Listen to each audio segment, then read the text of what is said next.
Meet the editors. ചോദ്യം ഇതാണ്: പാലടിയിൽ ഇരട്ടത്താപ്പോ?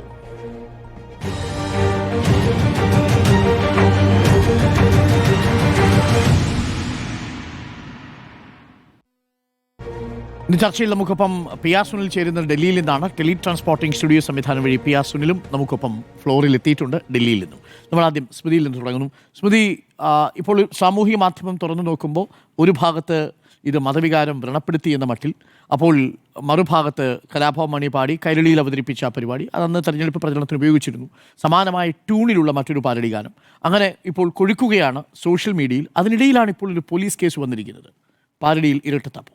പാലടിയിൽ ഇരട്ടത്താപ്പാണ്, CPM-ന് ഇരട്ടത്താപ്പാണ് എന്നുള്ളതാണ്. സർക്കാരിന് ഇരട്ടത്താപ്പുണ്ടോ എന്നുള്ളത് അറിയേണ്ടിയിരിക്കുന്നു. സർക്കാർ എടുക്കാൻ പോകുന്ന നിലപാട് എന്താണ് എന്നറിയേണ്ടതുണ്ട്. ഒന്നാമത്, ഈ പാലടിയൊക്കെ തെരഞ്ഞെടുപ്പ് കാലത്ത് അതത് രാഷ്ട്രീയ സംഭവവികാസങ്ങളെ, അതത് കാലത്തെ രാഷ്ട്രീയ വിവാദങ്ങളെയൊക്കെ ആസ്പദമാക്കിയിട്ടാണ് എല്ലാ കാലത്തും പാരഡികൾ ഉണ്ടായിട്ടുള്ളത്. അത് വിവിധ നേതാക്കളെ കേന്ദ്രീകരിച്ചാകാം, വിവിധ പാർട്ടികളെ കേന്ദ്രീകരിച്ചാകാം. അത് ചിലപ്പോൾ അതിൻ്റെ എല്ലാ സീമകളും ലംഘിച്ച് നമ്മളിപ്പോൾ പറയുന്ന രാഷ്ട്രീയ ശരികളിൽ നിന്നൊക്കെ കടന്ന് നമ്മൾ അയ്യോ ഇതെന്താണ് ഈ പറയുന്നത് എന്ന് തോന്നിക്കുന്ന രീതിയിലുള്ള പാട്ടുകൾ 5 വർഷം മുൻപ് വരെ പാടിയതിൻ്റെ ഉദാഹരണം നമ്മുടെ മുന്നിലുണ്ട്. തിരുവനന്തപുരം സിറ്റി സൈബർ പോലീസ് ഇപ്പോൾ ഇതിൽ കേസ് എടുത്തിരിക്കുന്നു. ശരി, അപ്പോൾ പോലീസിൽ പരാതി വന്നു, കേസ് എടുത്തിരിക്കുന്നു. അപ്പോൾ DGPക്ക് കൊടുത്ത പരാതി DGP പോലീസിൽ കൈമാറിയിരിക്കുന്നു. അങ്ങനെ കൈമാറാനുള്ള കേസുണ്ടോ എന്നുള്ളതാണ് യഥാർത്ഥത്തിലുള്ള ചോദ്യം. അപ്പോൾ അത് കൈമാറുന്നത് എന്തുകൊണ്ടാണെന്ന് വെച്ചാൽ, ഇപ്പോൾ ഭരണപക്ഷ പാർട്ടി ആ നിലപാടെടുക്കുന്നു എന്നുകൊണ്ടാണെന്ന് ഞാൻ മനസ്സിലാക്കുന്നത്. ഇത് ദക്ഷിണേന്ത്യൻ ഭക്തിഗാന ചരിത്രത്തിലെ അമരക്കാരനായ K. വീരമണി രചിച്ച പള്ളിക്കെട്ട് ശബരിമലയ്ക്ക് എന്ന ഭക്തിഗാനത്തിൻ്റെ ഈണത്തിൽ തയ്യാറാക്കിയ പാട്ടാണ്. അപ്പോൾ ഈ ഈണത്തിൽ എത്ര കാലത്ത് ആ പാട്ടുണ്ടായിരുന്നു എന്നുള്ളതാണ്. നേരത്തെ നമ്മൾ പറഞ്ഞതുപോലെ K. കരുണാകരനെ പരിഹസിച്ചുകൊണ്ടുണ്ടാക്കിയ, തെരഞ്ഞെടുപ്പ് കാലത്തുണ്ടാക്കിയ ഒരു ഗാനം പിന്നീട് അത് തുടർച്ചയായി പലരായി ഉപയോഗിച്ചിട്ടുണ്ട്. നമുക്കറിയാം, ഇപ്പോൾ കലാഭവൻ മണി കൈരളി ചാനൽ തന്നെ ഒരു ഗൾഫ് പരിപാടിയിൽ പാട്ട് അവതരിപ്പിക്കുന്നത്. അപ്പോൾ ആ രീതിയിലൊക്കെയാണ് അത് ആസ്വദിച്ചിട്ടുള്ളത്. അതത് കാലത്ത് ആ രാഷ്ട്രീയ നേതാക്കൾ ഒരുപക്ഷെ ആസ്വദിച്ചിട്ടുണ്ടാവും എന്നാണ് ഞാൻ കരുതുന്നത്. ഇപ്പോൾ യഥാർത്ഥത്തിൽ മതവികാരം വ്രണപ്പെട്ടത് എന്തിലാണ്? ശബരിമല സ്വർണ്ണക്കൊള്ളയിലാണല്ലോ. ആ സ്വർണ്ണക്കൊള്ളയിൽ മതവികാരം വ്രണപ്പെട്ടപ്പോൾ ആ വ്രണപ്പെട്ട വികാരം തെരഞ്ഞെടുപ്പിൽ പ്രതിഫലിച്ചു എന്നുള്ളതൊരു പ്രധാനപ്പെട്ട ഘടകമാണ്.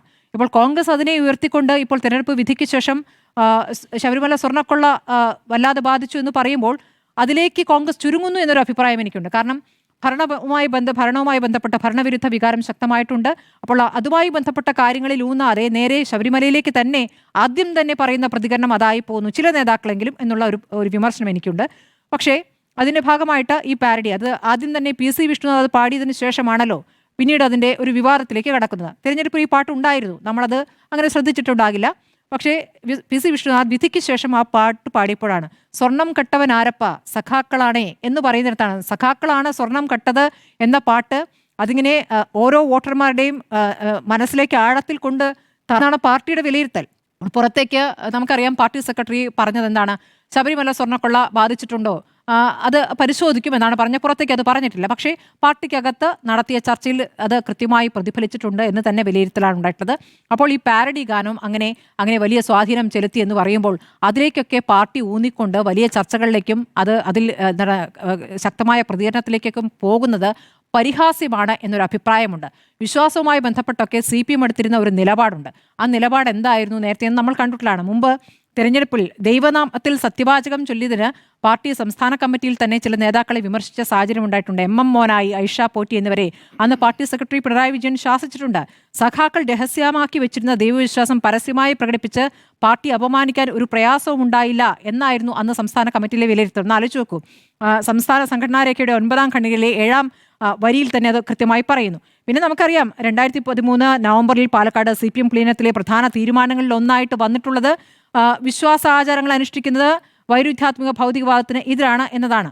അപ്പോൾ ഇതൊക്കെ അവിടെ നിൽക്കുമ്പോഴും അതിൽ നിന്നൊക്കെ മാറി ഇപ്പോൾ CPM വേറെ രൂപത്തിലേക്ക് മാറിയിരിക്കുന്നു എന്നുള്ള കാര്യം നമുക്കറിയാവുന്നതാണ്. 2013 എത്രയോ വെള്ളം ഒഴുകിപ്പോയിരിക്കുന്നു 2025 ആവുമ്പോഴേക്ക്. അപ്പോൾ ഇപ്പോഴെന്താണ് വിശ്വാസം മതവികാരം വ്രണപ്പെടുന്നത് അത് ഏറ്റെടുത്തുകൊണ്ട് അതിൽ വ്രണപ്പെട്ട് CPM രംഗത്ത് വരുന്നു എന്നുള്ളതാണ് പരിഹാസമാവുന്ന ഒരു കാര്യം. അതൊരു പരാതി വന്നു, ആ പരാതി അങ്ങോട്ട് പോകട്ടെ, അതിൽ ഞങ്ങൾക്ക് അതിൽ റോളില്ല എന്ന രൂപത്തിൽ മാറി നിൽക്കുകയാണെങ്കിൽ കുഴപ്പമില്ല. പക്ഷേ പത്തനംതിട്ട ജില്ലാ സെക്രട്ടറി ഇന്ന് ആവർത്തിച്ച് പറഞ്ഞിരിക്കുന്നത് ശക്തമായ നടപടി വേണം എന്നുള്ളതാണ്. അപ്പോൾ ആ പാട്ട് ശക്തമായ നടപടി വേണം എന്ന് പറയുമ്പോൾ നമുക്കറിയാം തിരുവാഭരണ പാത സംരക്ഷണ സമിതി ജനറൽ സെക്രട്ടറി പ്രസാദ് കുഴിക്കാലിയാണ് DGPക്ക് പരാതി നൽകിയത്. ശബരിമല തിരുവാഭരണ സംരക്ഷണ പാത തിരുവാഭരണ പാദസംരക്ഷണം. ഓക്കെ, അപ്പൊ അതിൽ തന്നെ ഈ പരാതിക്ക് ശേഷം ആ സമിതിയുടെ തന്നെ മറ്റൊരു അംഗം വന്ന് പറയുന്നു ഇദ്ദേഹം ഞങ്ങളിൽ പെട്ടതല്ല, അത് രണ്ടായിരിക്കുന്നു. അപ്പോൾ പാത തന്നെ രണ്ടായിട്ടുണ്ട്. അപ്പോൾ ആ ഒരു പരാതിയിൽ തന്നെ ഒരു സംശയമുണ്ട് എന്നുള്ളതാണ്. അങ്ങനെ ഇപ്പോൾ ആ ഗാനം അങ്ങനെ പറയുമ്പോൾ ഇതേ രൂപത്തിലുള്ള ഒരു ഗാനം കഴിഞ്ഞ തെരഞ്ഞെടുപ്പിൽ ലീഗിന്റെ ഭാഗത്തുനിന്നും CPM ലീഗിനെതിരെ ഉയർത്തിയിട്ടുണ്ട്. പള്ളിക്കെട്ട് ഗാനത്തിൽ മലപ്പുറം താനാളൂർ പഞ്ചായത്തിലാണ്. പാട്ടൊന്നും കേൾക്കാൻ പറ്റില്ല കേട്ടോ. ലീഗിനെ ഉപയോഗിക്കുന്ന വാക്കുകളൊക്കെ വളരെ മോശം പ്രയോഗമാണ്. ഈ ഈണത്തിൽ തന്നെയാണ്. അപ്പോൾ ഈണമല്ല പ്രശ്നം, വരികളാണ് പ്രശ്നം. CPM ലീഗിനെതിരെ. അപ്പോൾ അതായത് ലീഗ് നേതാക്കളെ അല്ലെങ്കിൽ ലീഗ് പ്രവർത്തകരെയൊക്കെ മൂരി എന്ന പ്രയോഗം അത് പലപ്പോഴായി ഞാൻ കേട്ടിട്ടുണ്ട്. അത് ഈ പാട്ടിലൊക്കെ ഉണ്ട്. അപ്പോൾ ഇതിനെയൊന്നും തിരുത്തുന്നില്ല. ഇതൊക്കെ പല സ്ഥലത്തും പല രൂപത്തിൽ ഇങ്ങനെ പോകുന്നുണ്ട്. ഇതൊന്നും പാർട്ടി നേതാക്കൾക്ക് പങ്കൊന്നും ഉണ്ടാകില്ല. ഒരു സ്ഥലത്ത് പാട്ട് എഴുതാൻ ഏൽപ്പിക്കുന്നു, പാട്ട് നല്ല പുതിയ പാട്ടിൻ്റെ അല്ലെങ്കിൽ പുതിയ സിനിമാ ഗാനങ്ങളുടെ ഈണത്തിലാകാൻ ആവശ്യപ്പെടുന്നു. അതിലെ വരികളെല്ലാം സൂക്ഷ്മമായി പരിശോധിച്ച് സെൻസർ ചെയ്ത് വിടുന്ന രീതിയൊന്നും അവിടെ ഇല്ലാത്തതുകൊണ്ട് അതങ്ങനെ സംഭവിക്കുന്നുണ്ട്. അതിൽ പാർട്ടി നേതാക്കൾക്ക് പങ്കൊന്നുമില്ല. പക്ഷേ അപ്പോൾ അതൊരു പ്രധാനപ്പെട്ട വിഷയമാണ്. ഇനി പത്തനംതിട്ടയിലോ ഇനി തെരഞ്ഞെടുപ്പാനന്തരം പാർട്ടി സെക്രട്ടറി വാർത്താസമ്മേളനം നടത്തിയല്ലോ. അന്ന് അദ്ദേഹം പറഞ്ഞ എന്താണ്, BJPക്ക് അങ്ങനെ വലിയ നേട്ടമുണ്ടായിട്ടില്ല എന്ന് കണക്കുകൾ നോക്കുമ്പോൾ ശരിയാണ്. കഴിഞ്ഞ തവണത്തെ വെച്ച് നോക്കുമ്പോൾ അങ്ങനെ നേട്ടമുണ്ടായിട്ടില്ല. BJPയുടെ നേട്ടമല്ലല്ലോ, ശബരിമല സ്വർണ്ണക്കൊള്ള ബാധിച്ചു എന്നുള്ളതാണല്ലോ. പത്തനംതിട്ടയിൽ എന്താണ് പറയുന്നത്? പത്തനംതിട്ടയിൽ പന്തളത്ത് LDFന് വിജയം നേടിയെന്ന് പറയുന്നു. അത് ശരിയാണ്, പന്തളത്ത് ജയിച്ചിരിക്കുന്നു. അത് അവിടെ NDA തോൽപ്പിച്ച് LDF നേടി പന്തളം. പക്ഷേ ശബരിമല വാർഡിൽ UDF പിന്നെ ഉൾപ്പെടുന്ന അടുത്ത പഞ്ചായത്ത് പെരുന്നാട് പഞ്ചായത്തുണ്ടല്ലോ, പെരുന്നാട് പഞ്ചായത്താണ് രണ്ടാമതായി പറയുന്നത്. അതെങ്ങനെയാണ് നേടിയത്? പെരുന്നാട് പഞ്ചായത്തിൽ UDFനും LDFനും ഒരേ വോട്ടാണ്, 268 വോട്ട്. എന്നിട്ട് ടോസിലൂടെയാണ് LDF വിജയിച്ചത്. ബാക്കി എല്ലായിടത്തും ഗ്രാമപഞ്ചായത്ത്, ജില്ലാ പഞ്ചായത്ത് എല്ലാം പോയിട്ടുണ്ട്. അപ്പോൾ അങ്ങനെ ഒരു സാഹചര്യം അവിടെ ഉണ്ടായിട്ടുണ്ട്. പാർട്ടിക്ക് വലിയ തിരിച്ചടി ഉണ്ടാക്കിയത് ഈ ഗാനമല്ല, യഥാർത്ഥത്തിൽ സ്വർണ്ണക്കൊള്ളയാണ് എന്നുള്ളതാണ്. ഈ സ്വർണ്ണക്കൊള്ള ബാധിച്ചു എന്ന് പറയുമ്പോഴും പാർട്ടി സെക്രട്ടറി പിന്നീട് നടത്തിയ വാർത്താ സമ്മേളനത്തിൽ എന്താണ് പറയുന്നത്? കുറ്റപത്രം വന്നിട്ടേ ഉള്ളൂ, നടപടി എന്നുള്ളതാണ്. ഇപ്പോൾ റിമാൻഡിൽ കഴിയുന്ന പത്തനംതിട്ട ജില്ലാ കമ്മിറ്റി അംഗം മുൻ MLA പത്മകുമാർ ജില്ലാ കമ്മിറ്റി അംഗമായി തന്നെ തുടരുന്നു. അത് ഒരു തരത്തിലും ഒരു വികാരത്തെയും വ്രണപ്പെടുത്തിയിട്ടില്ല എന്നാണോ? ഇനി ആവിഷ്കാര സ്വാതന്ത്ര്യവുമായി ബന്ധപ്പെട്ട മുഖ്യമന്ത്രി തന്നെ നേരത്തെ പറഞ്ഞ വാചകങ്ങൾ നമ്മുടെ മുന്നിലുണ്ടല്ലോ. ഈ മാണിക്യമലരായ പൂവി എന്ന ഗാനവുമായി ബന്ധപ്പെട്ട വിവാദം 2018 ഉണ്ടായതാണ്. അന്ന് ആ ഗാനത്തിനെതിരെ പ്രവാചകനെ നിന്ദിക്കുന്ന മതവികാരം വ്രണപ്പെടുത്തുന്നതാണെന്ന് ആരോപിച്ചുകൊണ്ട് ഹൈദരാബാദിലെ ചില മതസംഘടനകളും വ്യക്തികളുമാണ് പോലീസിൽ പരാതി നൽകിയത്. മഹാരാഷ്ട്രയിലും ആന്ധ്രയിലും ഒക്കെ ഈ പാട്ടിനെതിരെ പ്രതിഷേധങ്ങൾ നടന്നു എന്നൊരു സാഹചര്യമുണ്ട്. അപ്പോൾ അന്ന് മുഖ്യമന്ത്രി പറഞ്ഞത് ആവിഷ്കാര സ്വാതന്ത്ര്യത്തിനും സിനിമയ്ക്കും പൂർണ്ണ പിന്തുണ പ്രഖ്യാപിച്ചുകൊണ്ട് ഫേസ്ബുക്ക് പോസ്റ്റിൽ അദ്ദേഹം പറഞ്ഞത് ഈ വിവാദത്തെ അസഹിഷ്ണുത എന്ന് വിശേഷിപ്പിച്ചുകൊണ്ടാണ്. കലയ്ക്കും ആവിഷ്കാര സ്വാതന്ത്ര്യത്തിനും നേരെ ഉയരുന്ന ഭീഷണികളെ വകവെച്ചു കൊടുക്കില്ല എന്നതായിരുന്നു അദ്ദേഹത്തിൻ്റെ അന്നത്തെ പ്രഖ്യാപനം. പക്ഷേ ഇപ്പോഴത്തെ പാർട്ടിയുടെ നിലപാടും അല്ലെങ്കിൽ ഈ വിവാദം ഇങ്ങനെ കത്തിച്ചു കൊണ്ടുവരുന്നതിൽ നിന്ന് മനസ്സിലാക്കാനാകുന്ന എന്താണ്? ആവിഷ്കാര സ്വാതന്ത്ര്യം മൂക്കിന് താഴെ വരെയുള്ളൂ, അതിനപ്പുറത്തേക്ക് പോയി കഴിഞ്ഞാൽ കുറച്ച് പ്രശ്നമാണ് എന്നുള്ളതാണ്. ഞങ്ങൾക്കിഷ്ടമില്ലാത്തത് ഇവിടെ വേണ്ട എന്ന നിലപാടിനെയാണ് ഫാസിസം എന്ന് പറയുന്നത്. ഇതിനെതിരെ ഇപ്പോൾ CPM തന്നെ പരാതി നൽകാൻ പോവുകയാണെങ്കിൽ അതിനെ ആ രൂപത്തിൽ തന്നെ വിലയിരുത്തേണ്ടി വരും. ഞങ്ങൾക്കെതിരെ വരുന്ന വിമർശനം ഇത് കേട്ടിട്ട് ആകെ ചെവി പൊള്ളുകയാണ്. കാരണം ഈ സഖാക്കളാണേ, സ്വർണം കെട്ട സഖാക്കളാണ് എന്ന് കേൾക്കുമ്പോൾ വല്ലാതെ പൊള്ളുന്നുണ്ട്. പക്ഷേ ആ സഖാവ് ഇപ്പോൾ പാർട്ടിക്ക് അകത്ത് തന്നെയാണ് എന്നുള്ള ഒരു യാഥാർത്ഥ്യം അവിടെ നിൽക്കുകയാണ്. അപ്പോൾ ഇതിലൊരു ഇരട്ടത്താപ്പുണ്ട് എന്ന് തന്നെയാണ് എൻ്റെ അഭിപ്രായം. ഒരു ഇടവേള വേണം. ഇടവേളയ്ക്ക് മുമ്പ് വളരെ പ്രധാനപ്പെട്ട ഒരു വാർത്ത വരുന്നത്, ഇപ്പോൾ ഈ പാരഡി ഗാനം പോറ്റിയെ കേറ്റിയെ എന്ന ഈ പാരഡി ഗാനത്തിൽ ഇപ്പോൾ കേസെടുത്തിരിക്കുകയാണ്. തിരുവനന്തപുരം സിറ്റി സൈബർ പോലീസാണ് കേസെടുത്തിരിക്കുന്നത്. ഗാനരചയിതാവിനെ പ്രതി ചേർത്തിട്ടുണ്ട്. അഷിൻ ഡിയാഗോയുണ്ട് കൂടുതൽ വിവരങ്ങളുമായി. അഷിൻ ഡിയാഗോ, പരാതി കൊടുത്തത് തിരുവാഭരണ പാദ സംരക്ഷണ സമിതിയുടെ B ടീമാണ്. A ടീം വേറെ ഉണ്ടെന്ന് പറയുന്നു. ഹരിദാസ് പറയുന്നത് അവരാണ് ടീമെന്ന് പറയുന്നു.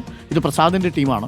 അപ്പോൾ ആ പരാതിയിൽ പ്രാഥമിക അന്വേഷണം നടത്തിയാണോ ഇപ്പോൾ കേസെടുക്കാൻ തീരുമാനിച്ചിരിക്കുന്നത്? എന്താണ് FIRന്റെ വിശദാംശങ്ങൾ എന്തെങ്കിലും കിട്ടിയിട്ടുണ്ടോ അശ്വിൻ?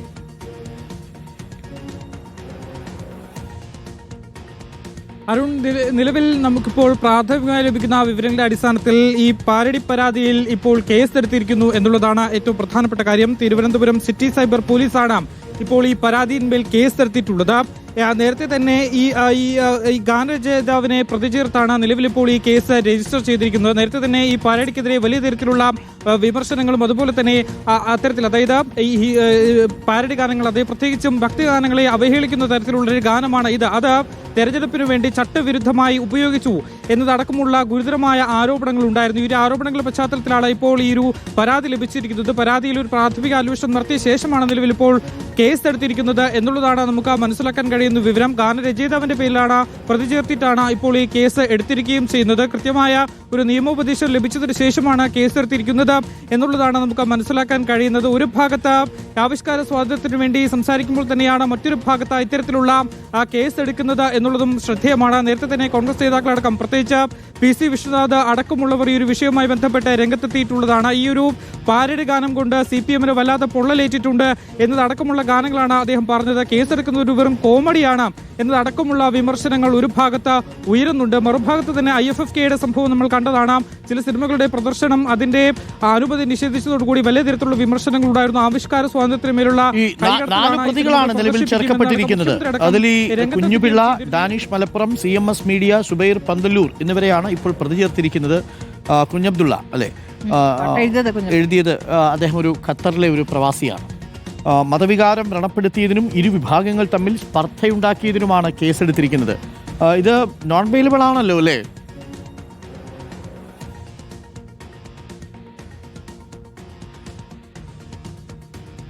അരുൺ, നമുക്ക് ഇപ്പോൾ മനസ്സിലാക്കാൻ കഴിയുന്നത് അത് തന്നെയാണ്. ഇത് നിലവിലിപ്പോൾ ഒരു കേസ് എടുത്തിട്ടുണ്ട് എന്നുള്ളത് മാത്രമാണ്. ഇനി പ്രാഥമിക അന്വേഷണം കൂടുതൽ നടത്തേണ്ടതുണ്ട്. ഈ ഒരു തെരഞ്ഞെടുപ്പ് ഗാനമായാണ് ഇത് പുറത്തിറങ്ങിയെങ്കിൽ പോലും ഇത്തരത്തിൽ മതവികാരത്തെ വ്രണപ്പെടുത്തുന്ന തരത്തിലുള്ള വരികളാണ് അതിൽ ഉപയോഗിച്ചിട്ടുള്ളത് എന്നടക്കമുള്ള കാര്യങ്ങൾ ഈ പരാതിയിൽ പറയുന്നുണ്ട് എന്നുള്ളതാണ് മനസ്സിലാക്കുന്നത്.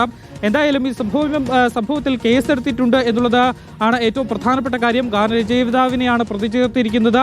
ഈ സംഭവവുമായി ബന്ധപ്പെട്ട് ഇനിയിപ്പോൾ കൂടുതൽ ഈ വിമർശനങ്ങൾ ഉയരാനുള്ള സാധ്യത കൂടിയുണ്ട്. ഒരു തെരഞ്ഞെടുപ്പ് ഗാനം അത് ഏത് നിലയിലേക്കും നമുക്കറിയാം. സാധാരണ തെരഞ്ഞെടുപ്പ് കാലഘട്ടത്തിൽ ഇത്തരത്തിലുള്ള പല സിനിമാ ഗാനങ്ങളുടെയും, പ്രത്യേകിച്ച് ആ സമയത്ത് ഏത് സിനിമാ ഗാനമാണോ ട്രെൻഡിങ്ങായി നിൽക്കുന്നത്, അല്ലെങ്കിൽ ആ സംഭവവുമായി ബന്ധപ്പെട്ട ഒരു പശ്ചാത്തലത്തിൽ ഉണ്ടാകുന്ന ആ ഒരു സിനിമാ ഗാനങ്ങളെ ഇത്തരത്തിൽ പാരഡി ഗാനങ്ങളാക്കി മാറ്റുകയും അത് പിന്നീട് വലിയ തരത്തിൽ ഈ പ്രചരണ വേളയിലേക്ക് ഉപയോഗിക്കുന്നതും നമ്മൾ കണ്ടിട്ടുള്ളതാണ്. ഈ ഒരു സാഹചര്യത്തിലാണ് ഇത്തരത്തിൽ അയ്യപ്പ ഗാനം എന്ന് പറയപ്പെടുന്ന ഈ ഒരു ഗാനത്തെ അതിന്റെ വരികളൊക്കെ മാറ്റി പാരഡിയാക്കി ഈ പോറ്റിയെ കയറ്റിയെ എന്ന ഈ ഒരു ഗാനം പുറത്തേക്ക് ഇറങ്ങുന്നത്. അത് സോഷ്യൽ മീഡിയയിൽ വലിയ തരംഗമാവുകയും ചെയ്തിട്ടുണ്ട്. മാത്രമല്ല ഈ ഒരു ഗാനമാണ് ഇത്തരത്തിൽ ഈ പാർട്ടിക്ക് തിരിച്ചടി ഉണ്ടാക്കി ഇത്തരത്തിൽ വലിയൊരു പരാജയത്തിലേക്ക് പോയത് എന്നുള്ള വിമർശനങ്ങൾ ഒരു ഭാഗത്തുമുണ്ട്. ഈ ഒരു സാഹചര്യത്തിൽ കൂടിയാണ് ഇപ്പോൾ ഈ ഒരു കേസ് എടുത്തിരിക്കുന്നത് എന്നുള്ളതാണ്. എന്തായാലും സംഭവത്തിൽ ഇപ്പോൾ ഈ ഗാനരചയിതാവിനെ പ്രതിയാക്കി സൈബർ പോലീസ് കേസ് എടുത്തിട്ടുണ്ട്. അരുൺ, ഓക്കെ, ഇപ്പോൾ വരുന്ന വിവരം അതാണ്. അങ്ങനെ പാരഡി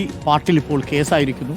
ഇതുവരെ നമ്മൾ സോഷ്യൽ മീഡിയയിലൊക്കെയുള്ള യുദ്ധമാണ് കണ്ടതെങ്കിൽ ഇനി അത് നിയമയുദ്ധമായി മാറാൻ പോവുകയാണ്. Thank you Ashwin. വളരെ പ്രധാനപ്പെട്ട ഒരു വിവരമാണ്. സൈബർ പോലീസ് ഇപ്പോൾ കേസെടുത്തിരിക്കുകയാണ്. 4 പ്രതികളാണ് സൈബർ പോലീസ് എടുത്തിരിക്കുന്ന ഈ കേസിലുള്ളത്. നമുക്ക് ഒരു ചെറിയ ഇടവേള വേണം. അതിനു മുമ്പ് കുഞ്ഞുപിള്ള എന്നാണ് എഴുതിയിരിക്കുന്നത് കേട്ടോ. പാട്ട് എഴുതിയാൽ കുഞ്ഞുപിള്ളയാണോ? ഇല്ലല്ലോ, കുഞ്ഞുപിള്ളയല്ല. പക്ഷേ FIR-ൽ ആ പേര് കൊടുത്തിരിക്കുന്നത് കുഞ്ഞുപിള്ള എന്നാണ്. കുഞ്ഞബ്ദുള്ളയാണ്. പേര് പോയി തെറ്റി. അപ്പൊ അന്വേഷണം എവിടെ എത്തും? FIR, അതെ, അതാണ് ഒരു സംശയം. ഇതിൽ പ്രതിയുടെ പേര് പോലും തെറ്റിച്ചാണോ എഴുതിയിരിക്കുന്നത് എനിക്ക് സംശയമുണ്ട്. ഒന്നാമത്തെ പ്രതി, രണ്ടാമത്തെ പ്രതി, നമുക്ക് ആ പേര് കൂടി ഒന്ന് നോക്കിയിട്ട് വരാം. പ്രിയപ്പെട്ട പ്രേക്ഷകരെ, ഇപ്പോൾ FIR-ന്റെ കോപ്പി നമുക്ക് കിട്ടിയിട്ടുണ്ട്. FIR-ന്റെ കോപ്പി നമുക്ക് ഇപ്പോൾ തന്നെ സ്ക്രീനിൽ കാണിക്കാവുന്നതാണ്. എനിക്കൊന്ന് PCR പ്രസാദ് കുഴിക്കാലയാണ് പരാതി നൽകിയിരിക്കുന്നത്. ഇതിലെ പ്രതികളുടെ പേരുകൂടി ഉണ്ട്. കുഞ്ഞുപിള്ള എന്നാണ് കേട്ടോ. കുഞ്ഞബ്ദുള്ള ആയിരിക്കും അല്ലേ ഉദ്ദേശിച്ചത്? അല്ലേ, കുഞ്ഞബ്ദുള്ളയാണ് പേര്. പക്ഷേ കുഞ്ഞുപിള്ള എന്നാണ് എഴുതിയിരിക്കുന്നത്. അങ്ങനെ ഒരു പേരിലുള്ള കക്ഷി ഈ പാട്ടുമായിട്ട് ബന്ധപ്പെട്ട് വന്നിട്ടില്ല. പിന്നെ ഒരാൾ ഡാനിഷ് മലപ്പുറമാണ്. CMS മീഡിയ, സുബൈർ പന്തല്ലൂർ എന്നുള്ളതാണ്.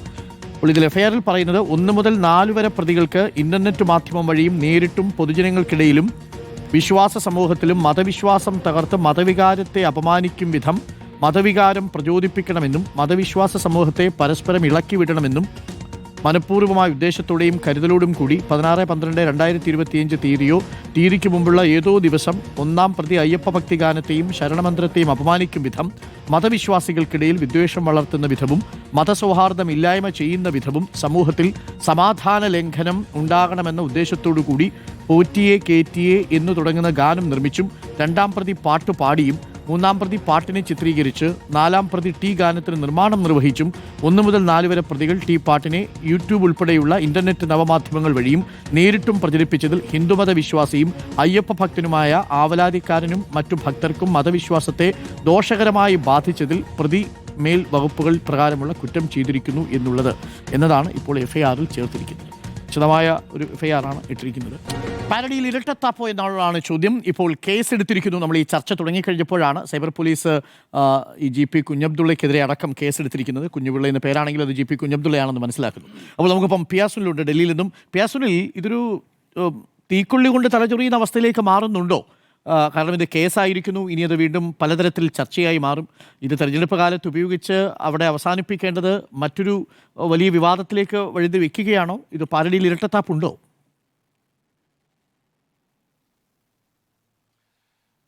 ഈ പരാതിയിൽ കേസെടുക്കില്ല എന്നാണ് ഞാൻ പ്രതീക്ഷിച്ചത്.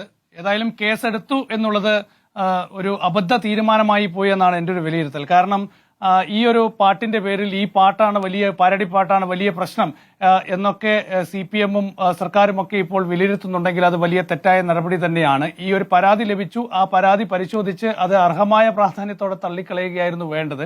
DGP-ക്കാണ് പരാതി കിട്ടിയത്. പരാതി പിന്നീട് ADGP-ക്ക് അയക്കുന്നു. പിന്നീട് ഇപ്പോൾ സൈബർ പോലീസാണ് കേസ് രജിസ്റ്റർ ചെയ്തിരിക്കുന്നത്. FIR-ൽ ഇപ്പോൾ അരുൺ വായിച്ചതുപോലെ തന്നെ FIR-ൽ വളരെ വിശദമായി ഇതിൽ എന്തോ കുറ്റകൃത്യം ചെയ്തു എന്നൊക്കെ രേഖപ്പെടുത്തുകയും ചെയ്തിട്ടുണ്ട്. നമുക്ക് സംഗീതം എന്ന് പറയുന്നത് എല്ലാ കാലത്തും ഒരു പവർഫുൾ ടൂളാണ്. നമുക്ക് എല്ലാവർക്കും അറിയാം. ഇറ്റ്സ് എ വേ ഓഫ് എന്താ പറയുക, റെസിസ്റ്റൻസ് ആണ്, അത് ഒരു റിബല്യൻ ആണ്, അതല്ലെങ്കിൽ അതൊരു എഡ്യൂക്കേഷൻ ആണ്, ഇറ്റ്സ് എ വേ ടു എന്താ പറയുക യുണൈറ്റ് പീപ്പിൾ ആണ്. അങ്ങനെ സംഗീതം വളരെ പവർഫുൾ ആണ്. അത് ലോകത്തെല്ലായിടത്തും അങ്ങനെ തന്നെയാണ്. കേരളത്തിലും KPSC-യുടെ പാട്ടും വിപ്ലവ ഗാനങ്ങളും ഒക്കെ തന്നെ എത്രയൊക്കെ ഇടതുപക്ഷ പാർട്ടികൾ പാടി നടന്നിട്ടുണ്ട്. അങ്ങനെയുള്ള പാട്ടുകൾ കൊണ്ട് ശക്തിപ്പെട്ട ഒരു വിപ്ലവ മണ്ണാണ് കേരളത്തിലേത്, മതേതര മണ്ണാണ്, നവോത്ഥാന മണ്ണാണ് കേരളത്തിലേത്. അപ്പോൾ ആ ഒരു കേരളത്തിൽ ഇപ്പോൾ ഒരു പാട്ട്, ഒരു പാരഡി പാട്ട് എന്തോ ആയിക്കോട്ടെ, ആ പാട്ടിലെ ചില വരികൾ മത നിന്ദയായി പോയി അല്ലെങ്കിൽ മതവിശ്വാസത്തിനെതിരായി പോയി എന്നൊക്കെ പറഞ്ഞുകൊണ്ട് ഒരു കേസെടുത്ത് അതിന്റെ നിയമ നടപടിയുമായി സർക്കാർ മുന്നോട്ട് പോയാൽ അതുണ്ടാക്കുന്ന പ്രത്യാഘാതം എന്തായിരിക്കും? ഞാൻ ചോദിച്ചോട്ടെ, അങ്ങനെ നിരോധിക്കുകയും അങ്ങനെ ഈ ഇത്തരം നടപടികളൊക്കെ സ്വീകരിക്കുകയാണെങ്കിൽ വയലാറും യേശുദാസും P. കുഞ്ഞിരാമൻ നായരും ഒക്കെ എഴുതിയിട്ടുള്ള വരികളും പാടിയിട്ടുള്ള വരികളും ഒക്കെ തന്നെ നിരോധിക്കേണ്ടി വരും. ഇനി മനുഷ്യനും മതങ്ങളും ദൈവങ്ങളും ചേർന്ന് മണ്ണ് പങ്കുവെച്ചു എന്ന് വയലാർ എഴുതി യേശുദാസ് പാടിയിട്ടുണ്ട്. P. കുഞ്ഞിരാമൻ നായർ എഴുതിയിട്ടുണ്ട്, കുഞ്ഞുങ്ങൾ ജീവനുള്ള ദൈവങ്ങൾ വിശന്ന് മരിക്കുമ്പോൾ ദൈവങ്ങൾ ജീവനില്ലാത്ത വിഗ്രഹങ്ങൾ നിവേദ്യങ്ങളാൽ മൂടപ്പെടുന്നു എന്ന് P. കുഞ്ഞിരാമൻ നായർ പറഞ്ഞിട്ടുണ്ട്. അപ്പോൾ ഈ പാട്ട്, ഈ വരികൾ എന്ന് പറയുന്നത് ദൈവവിശ്വാസത്തിനെതിരല്ലേ, ദൈവനിന്ദയല്ലേ? അപ്പോൾ ഈ വരി കുഞ്ഞിരാമൻ നായരുടെ കവിതകൾ ഇനി സർവകലാശാലകൾ പഠിപ്പിക്കേണ്ടതില്ല, കുട്ടികൾ പഠിപ്പിക്കേണ്ടതില്ല, ഇത് ദൈവനിന്ദയാണ് എന്നൊക്കെ പറഞ്ഞുകൊണ്ട് പരാതി വന്നാൽ അത് നിരോധിക്കുന്ന ഒരു തീരുമാനത്തിലേക്ക് സർക്കാരിന് പോകാൻ കഴിയുമോ? അപ്പോൾ ഒരു പാരഡി ഗാനം, അതൊരു സംഗീതം, അത് അതിന്റെ അർത്ഥത്തിൽ കണ്ട് മുന്നോട്ട് പോകുന്നതിന് പകരം ഈ ഒരു നിയമ നടപടിയുമായി ഇപ്പോൾ സർക്കാർ മുന്നോട്ട് പോയത് തീർച്ചയായും ഒരു അബദ്ധ തീരുമാനം ആയിപ്പോയി എന്നാണ് എൻ്റെ ഒരു വിലയിരുത്തൽ. കാരണം ഈ ഒരു പാട്ട് പരിശോധിച്ചാൽ ഇതൊരു പത്രവാർത്തയാണ്. ഒരു പത്രവാർത്ത, സർക്കാരിനെ വിമർശിക്കുന്ന ഒരു പത്രവാർത്തയിലെ വരികൾക്കപ്പുറത്ത് ഈ പാട്ടിൽ എന്തെങ്കിലും ഉണ്ടോ? ഒന്നുമില്ല. ഈ പാട്ടിന്റെ തുടക്കം മുതൽ നോക്കിയാൽ പത്രങ്ങളിലൊക്കെ വരുന്ന വാർത്ത, സർക്കാരിനെ വിമർശിച്ച് വരുന്ന വാർത്തകൾ ഒരു അയ്യപ്പ ഭക്തിഗാനത്തിന്റെ ഈണത്തിൽ അതിനെ ചിട്ടപ്പെടുത്തി വളരെ മനോഹരമായി ഉപയോഗിച്ചു. അത് ജനങ്ങൾ വലിയ രീതിയിൽ സ്വീകരിച്ചു. ആ നിലയിൽ ആ പാട്ട് വിജയിച്ചു എന്നാണ് ഞാൻ പറയുന്നത്. പക്ഷേ അതിന് ഈ രീതിയിൽ നേരിടുന്നത് ഒരിക്കലും CPM എന്ന് പറയുന്ന പാർട്ടിക്കും CPM നേതൃത്വം നൽകുന്ന സർക്കാരിനും ഗുണം ചെയ്യില്ല എന്നാണ് ഞാൻ മനസ്സിലാക്കുന്നത്. നമുക്കറിയാലോ, BBC ഡോക്യുമെന്ററി, അതായത് ഗുജറാത്ത് കലാപത്തെക്കുറിച്ചുള്ള BBC ഡോക്യുമെന്ററി ഇന്ത്യയിൽ നിരോധിച്ചു മോദി സർക്കാർ. അതിനെതിരെ വലിയ പ്രതിഷേധം നടത്തിയ പാർട്ടിയാണ് CPIM-ഉം യുവജന സംഘടനകളായ DYFI-യും SFI-യും ഒക്കെ. നിരോധിച്ച ആ ഡോക്യുമെന്ററി നമ്മുടെ കേരളത്തിൽ പലയിടങ്ങളിലും പ്രദർശിപ്പിച്ചു, അല്ലെ? അങ്ങനെ നമ്മൾ വലിയ പ്രതിരോധം തീർക്കുകയും വലിയ പ്രതിഷേധവുമായി മുന്നോട്ട് പോവുകയും ഒക്കെ തന്നെ ചെയ്തതാണ്. വലിയ വലിയ സമരങ്ങൾ തകർക്കാൻ ഇതുപോലുള്ള പല നീക്കങ്ങളും കഴിഞ്ഞ 10 വർഷത്തിനിടയിൽ ദേശീയ തലസ്ഥാനത്ത് നിന്ന് പലതവണ ഉണ്ടായിട്ടുണ്ട്. നമുക്ക് 1 വർഷം നീണ്ട കർഷക സമരം തകർക്കാനായി ഒരു ടൂൾ കിറ്റ് വിഷയമാക്കി ഇവിടുത്തെ ദില്ലി പോലീസും കേന്ദ്ര സർക്കാരും ഒക്കെ നീങ്ങിയത് നമ്മൾ കണ്ടിട്ടില്ല. അങ്ങനെ ഒരു സമരത്തെ തന്നെ തകർത്ത് കളഞ്ഞില്ലേ? ഒരു മനുഷ്യൻ മറ്റൊരാളെ കത്തി ഉപയോഗിച്ച് കുത്തി എന്ന് വിചാരിക്കുക, അപ്പോൾ ഈ കുത്തുകൊണ്ട് ആൾ മരിച്ചുപോയി. അപ്പോൾ കത്തിയാണ് ഇവിടെ പ്രതി എന്ന് പറയുന്നത് പോലെയാണ് യഥാർത്ഥത്തിൽ ഞാൻ ഈ ഒരു സാഹചര്യത്തെ വിലയിരുത്തുന്നത്. കേരളം നേരിടുന്ന ഏറ്റവും വലിയ പ്രതിസന്ധി എന്നാണ്. കേരളത്തിൽ 2 പ്രധാനപ്പെട്ട പ്രശ്നമുണ്ട്. ഒന്ന്, കേരളത്തിൽ വർഗീയമായി ഉണ്ടാകുന്ന ചേരുതിരിവ് അപകടകരമായ സാഹചര്യം എന്നത്. BJP, RSS, സംഘപരിവാർ സംഘടനകൾ കേരളത്തിൽ ഉണ്ടാക്കുന്ന വർഗീയ ചേരുതിരിവ് വലിയ അപകടകരമായ അവസ്ഥയിലേക്ക് എത്തുകയാണ്. നമുക്ക് ഈ അയ്യപ്പ ശബരിമലയുമായി ബന്ധപ്പെട്ട സുപ്രീം കോടതിയുടെ വിധി വന്നല്ലോ, സ്ത്രീ പ്രവേശനവുമായി ബന്ധപ്പെട്ട വിധി.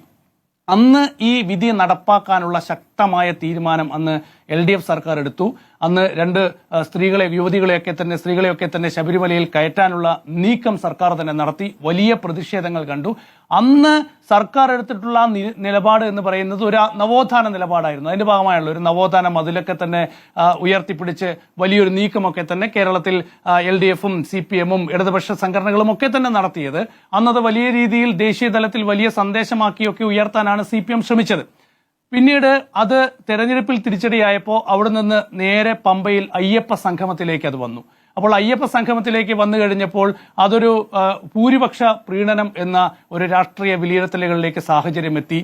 അപ്പോൾ ഇതൊക്കെ തന്നെ ഈ ജനങ്ങളിൽ കാര്യമായി സ്വാധീനമുണ്ടാക്കുന്നില്ല എന്നതാണ് ഇപ്പോഴത്തെ ഈ ഒരു തെരഞ്ഞെടുപ്പ് ഫലം വ്യക്തമാക്കുന്നത്. അവിടെ നമ്മൾ മനസ്സിലാക്കേണ്ടത് BJPയുടെ ഒരു ട്രാപ്പിൽ CPM ഒരു കാരണവശാലും വീണു പോകരുത് എന്നതാണ്. ഇതൊക്കെ BJPയുടെ ഒരു സംഘപരിവാർ ട്രാപ്പാണ് കേരളത്തിൽ ഇപ്പോൾ നടന്നുകൊണ്ടിരിക്കുന്നത്. ആ ഒരു ട്രാപ്പിലാണ് ഈ സാഹചര്യങ്ങളൊക്കെ തന്നെ ഉണ്ടാകുന്നത്. ഈ ഒരു വർഗീയ സാഹചര്യവും ചേരിതിരിവും ഒക്കെ തന്നെ ഉണ്ടാകുന്നത്. അപ്പോൾ അതിനെ മറികടക്കാനുള്ള വലിയ രാഷ്ട്രീയ ഇച്ഛാശക്തിയിൽ CPIM എന്ന് പറയുന്ന പാർട്ടി ഉയർന്നു വരണം എന്നതാണ് എൻ്റെ അഭിപ്രായം. രണ്ടാമത്തെ വിഷയം എന്ന് പറയുന്നത് തദ്ദേശ തെരഞ്ഞെടുപ്പിൽ ഇപ്പോൾ വലിയ തിരിച്ചടി ഇടതുപക്ഷ പ്രസ്ഥാനങ്ങൾക്കുണ്ടായി, ഇടതുപക്ഷ പാർട്ടികൾക്കുണ്ടായി. ആ തിരിച്ചടി എന്ന് പറയുന്നത് ഈ ഒരു പാരഡിയുടെ അടിസ്ഥാനത്തിലല്ല. നോക്കൂ, ശബരിമല സ്വർണ്ണക്കൊള്ള എന്ന് പറയുന്നത് ജനങ്ങൾ വളരെ ശ്രദ്ധയോടുകൂടി വീക്ഷിക്കുന്ന ഒരു കേസാണ്, ഒരു സംഭവമാണ്. കാരണം ശബരിമല എന്ന് പറയുന്നത് ഒരുപാട് മനുഷ്യരുടെ വിശ്വാസത്തിന്റെ ഒരു കേന്ദ്രമാണ്. അപ്പോൾ ഓരോ വർഷവും ലക്ഷക്കണക്കിന് വിശ്വാസികൾ എത്തുന്ന, ലക്ഷക്കണക്കിന് വിശ്വാസികൾ അവർ ഹൃദയത്തിൽ ഏറ്റുപിടിക്കുന്ന ശബരിമല എന്ന് പറയുന്ന ഒരു സ്ഥലത്ത് ഇങ്ങനെ ഒരു സ്വർണ്ണക്കൊള്ള നടന്നു എന്ന് പറയുന്നത് ഗൗരവമായ വിഷയമാണ്. അത് വലിയ വീഴ്ചയാണ്. അപ്പോൾ അങ്ങനെ ഒരു വീഴ്ച സംഭവിച്ചിട്ടുണ്ടെങ്കിൽ ആ വീഴ്ച ജനങ്ങൾ അത്ര ഗൗരവത്തോടെ കാണുന്നു എന്നുള്ളതാണ് ഈ പാരഡി ഗാനം ഹിറ്റാകാനുള്ള പ്രധാന കാരണവും അത് ആളുകൾ ഏറ്റുപിടിക്കാനുള്ള ഒരു കാരണവും. അപ്പോൾ ജനവികാരം ഈ ശബരിമല വിഷയത്തിലടക്കം സർക്കാരിനെതിരായി മാറുന്നു എന്നൊരു സാഹചര്യം യാഥാർത്ഥ്യമുണ്ട്. അപ്പോൾ അത് വളരെ കൃത്യമായി പഠിക്കുകയും വിലയിരുത്തുകയും ചെയ്ത് എന്തുകൊണ്ട് ഈ തെരഞ്ഞെടുപ്പിൽ ഇങ്ങനെയൊരു പരാജയം ഉണ്ടായി, അതിന്റെ കാരണം എന്താണ്, അത് പരിഹരിച്ച് മുന്നോട്ട് പോവുക എന്നത് വളരെ പ്രധാനപ്പെട്ട വിഷയമാണ്. അതാണ് CPIM ഈ വിഷയത്തിൽ ഏറ്റെടുക്കേണ്ടത്. അതല്ലാതെ ഒരു പാരഡി ഗാനം ഉയർത്തിപ്പിടിച്ചുകൊണ്ട്, ഈ പാരഡി ഗാനം എഴുതിയത് ഒരു ഹിന്ദു അല്ല, ഒരു മുസ്ലിമാണ്. അപ്പോൾ ഇനി അതായിരിക്കും വിഷയം. ഇന്ന് ബാങ്ക് വിളിക്കുന്നതിനെതിരെ പാട്ടെഴുതുക എന്നൊക്കെ സോഷ്യൽ മീഡിയയിൽ പോസ്റ്റ് വരുന്നുണ്ട്. ഇതൊക്കെ കൊടുക്കുന്ന ഒരു മെസ്സേജ് എന്താണ്? അപ്പോൾ ഇതിനൊക്കെ എതിരെ പ്രതികരിക്കേണ്ട പാർട്ടിയാണ് കമ്മ്യൂണിസ്റ്റ് പാർട്ടിയും ഇടതുപക്ഷ പ്രസ്ഥാനങ്ങളും ഒക്കെ തന്നെ. നമ്മളിപ്പോൾ സ്മൃതി ചൂണ്ടിക്കാണിച്ചതുപോലെ തന്നെ ഇവിടെ കേന്ദ്ര സർക്കാർ IFFലെ സിനിമാ പ്രദർശനം തടഞ്ഞതുമായി ബന്ധപ്പെട്ടൊക്കെ തന്നെ വലിയ ചർച്ച നടത്തുന്നുണ്ടല്ലോ. നമ്മൾ CPM ഒക്കെ തന്നെ വളരെ ശക്തമായി ഈ വിഷയത്തിൽ പ്രതികരിക്കുന്നുണ്ടല്ലോ. പാർലമെന്റിൽ ഈ വിഷയം ഉന്നയിച്ചല്ലോ. അപ്പോൾ ഇത്തരം വിഷയങ്ങളിലൊക്കെ എടുക്കുന്ന ഒരു നിലപാട് ഈ പാരഡി ഗാനത്തിന്റെ കാര്യത്തിൽ കൂടി കാണിക്കണം എന്നുള്ളതാണ്. ആവിഷ്കാര സ്വാതന്ത്ര്യം എന്നുള്ളത് തരാതരം നോക്കി തീരുമാനിക്കേണ്ട ഒരു സ്വാതന്ത്ര്യമല്ല. അത് ഒറ്റ നിലപാടേ ഉള്ളൂ. ആ നിലപാടിൽ CPIM ഉറച്ചു നിൽക്കണം.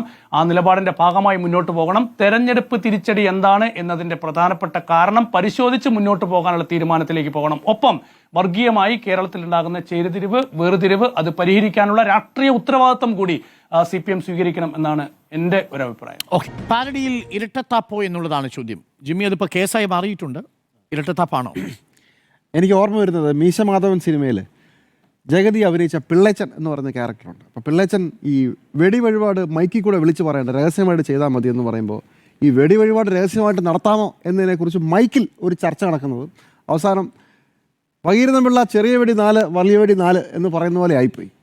ഇത് ശബരിമല സ്വർണ്ണക്കൊള്ളയുമായി ഈ തെരഞ്ഞെടുപ്പ് പരാജയത്തിന് ഒരു ബന്ധവുമില്ല എന്ന് സ്ഥാപിക്കാൻ ഇടതുപക്ഷ നേതാക്കൾ മുഴുവൻ അഹോരാത്രം പണിയെടുത്തുകൊണ്ടിരിക്കുന്ന ഒരു സമയത്ത് ശബരിമലയിലെ സ്വർണ്ണക്കൊള്ളയെക്കുറിച്ചുള്ള ഒരു പാരഡി ഗാനത്തെ ഇത്രയും വലിയ വാർത്തയാക്കി അതിലാരോ ഒരു പരാതി കൊടുത്തപ്പോൾ, ഇനി കൊടുപ്പിച്ചതാണോ നമുക്കറിയില്ല, അത് കൊടുത്തപ്പോൾ അത് ഏറ്റുപിടിച്ച LDF കൺവീനറും പത്തനംതിട്ടയിലെ CPMന്റെ ജില്ലാ സെക്രട്ടറിയും ഭഗീരഥപിള്ളയുടെ പണിയാണ് ചെയ്തത്. ഇതിപ്പോൾ വലിയ വെടി 4 ചെറിയ വെടി 4 എന്ന അവസ്ഥയിൽ അപ്പോൾ വീണ്ടും ജനങ്ങൾ ഈ വിഷയം ചർച്ച ചെയ്യാൻ പോവുകയാണ്, ചർച്ച ചെയ്ത് തുടങ്ങിയിരിക്കുകയാണ്.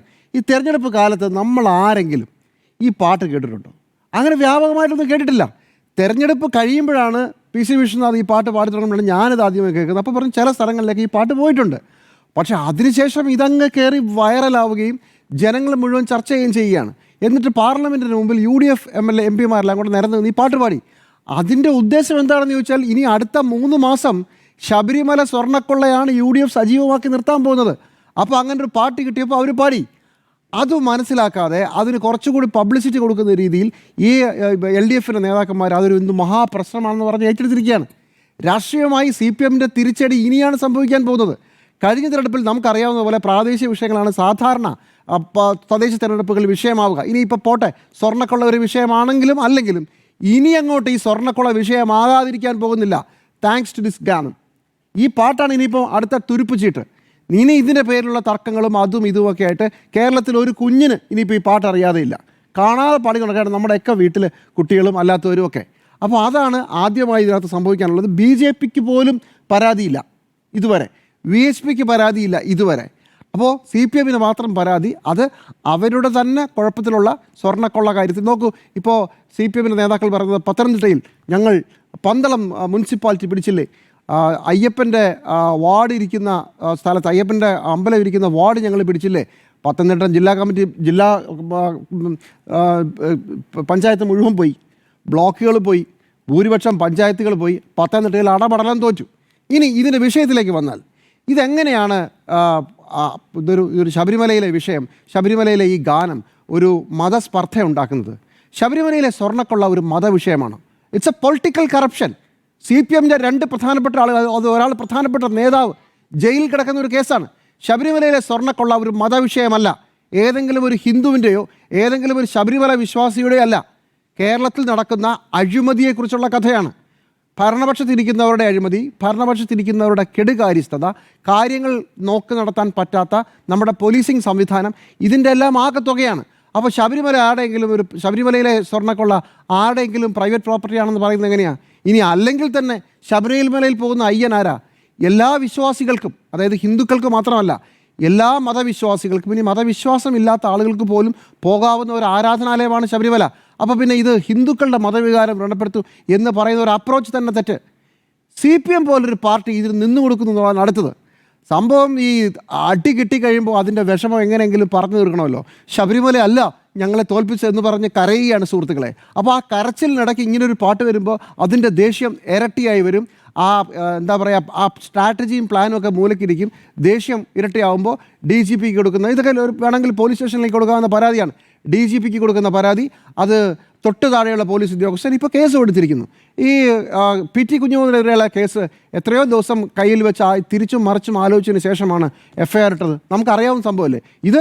ഒരു ദിവസം 24 റിപ്പോർട്ട് കിട്ടിയിട്ടില്ല കോടതിയിൽ, ഇപ്പോഴും പോയിട്ടില്ല. 24 മണിക്കൂർ പോലും ആകുന്നതിന് മുമ്പേ ഈ സാധനം വന്നിരിക്കുകയാണ്. ഇനി അഥവാ ഈ തൽക്കാലം ഇത് പോയി നിങ്ങളെല്ലാം പറഞ്ഞ രീതിയിൽ ഈ ഗാനം ഒന്ന് തടസ്സപ്പെടുത്തി എന്ന് വിചാരിക്കുക, ജനങ്ങൾ മുഴുവൻ പാടും. ജനഗണമനയ്ക്ക് പാരടി ഗാനമുള്ള നാടാണ് കേരളം.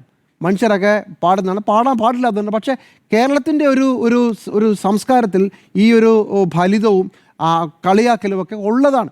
VD രായപ്പൻ്റെ കാസറ്റുകൾ കേട്ടാണ് ഒരു തലമുറ മുഴുവൻ വളർന്നത്. ഏതൊക്കെ പള്ളിപ്പാട്ടുകൾ, ഏതൊക്കെ ഭക്തിഗാനങ്ങൾ, ഏതൊക്കെ കളിയാക്കാൻ ഉപയോഗിച്ചിട്ടുണ്ട്, ആരൊക്കെ അത് ചെയ്തിട്ടുണ്ട്. കേരളത്തിൻ്റെ സംസ്കാരം അതാണ്.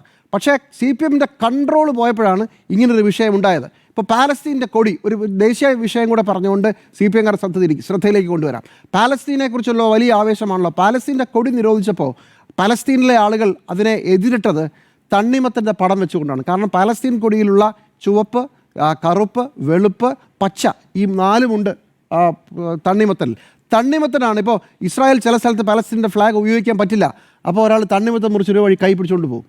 ഇങ്ങനെയാണ് ലോകത്തിൽ നിരോധനങ്ങൾക്കെതിരെ ആളുകൾ പൊരുതിയിട്ടുള്ളത്. അതും CPM-ന് അറിയാത്തതല്ല. പിന്നെ ഇവിടെ പറഞ്ഞതുകൊണ്ട് നബി തിരുമേനിയെക്കുറിച്ചുള്ള പാട്ട്, മാണിക്യമലരായ പൂവി, മഹദിയാം ഖദീജ ബീവി എന്ന പാട്ടിനെതിരെ വലിയ പ്രശ്നം വന്നപ്പോൾ എങ്ങനെയാണ് ശരിയായി പിണറായി വിജയൻ അടക്കമുള്ളവർ ഇത് ആ വിഷയത്തെ അനുകൂലിച്ചെന്നൊക്കെ നമുക്ക് ഓർമ്മയുണ്ട്. പക്ഷേ സ്വന്തം കാര്യം വരുമ്പോൾ ഇതൊന്നും വിഷയമല്ല എന്നുള്ളതാണ് ഒരു പ്രധാനപ്പെട്ട കാര്യം. ഇനി ഇതിൻ്റെ അപകടം പറയാം. ഞാൻ ഇത്ര നേരം പറഞ്ഞത് ഇതിൻ്റെ ലളിതമായ കാര്യങ്ങളാണ്. ഇതിനകത്ത് വളരെ വലിയ ഒരു വർഗീയത ഒളിഞ്ഞു കിടപ്പുണ്ട്. എന്താണ് കാരണം? EP കുഞ്ഞബ്ദുള്ള എന്നടക്കമുള്ള 4 മുസ്ലിങ്ങളാണ് ഈ പാട്ടിന് പിന്നിലുള്ളത്. അവിടെയാണ് വിഷയം. CPM ഇതിന് കൈ കൊടുത്തതിലൂടെ ഒരിക്കൽ കൂടി ശബരിമല വിശ്വാസികളെ തൊടുന്ന എന്തോ ഒന്ന് സംഭവിക്കാൻ പോകുന്നു എന്ന ഒരു സൂചനയാണ് കൊടുക്കാൻ പോകുന്നത്. കാരണം 4 മുസ്ലിങ്ങളാണല്ലോ ഇപ്പുറത്ത്. അപ്പോൾ അങ്ങനെ കൂടി ഇപ്പോൾ CPM-ന്റെ പ്രധാനപ്പെട്ട നേതാക്കളൊക്കെ പറഞ്ഞത് ഇത് തെരഞ്ഞെടുപ്പ് ചട്ടലംഘനമാണെന്ന് മാത്രമേ ഞങ്ങൾ പറയുന്നുള്ളതാണ്. അതൊക്കെ അങ്ങ് മനസ്സിൽ വെച്ചാൽ മതി. എന്താ ഉദ്ദേശമെന്ന് നമുക്ക് സോഷ്യൽ മീഡിയ ഹാൻഡിലുകളിൽ ആരൊക്കെയാണ് ഇപ്പോൾ ഇതേക്കുറിച്ച് പറയുന്നതെന്ന് നമുക്ക് മനസ്സിലാവും. ഇപ്പോൾ ശബരിമലയിലെ ഈ വിഷയം പറയുമ്പോൾ മുസ്ലിം പാട്ടിനെതിരെ നിങ്ങൾ പറയുമോ എന്നൊക്കെ ചോദിക്കുന്നുണ്ട്.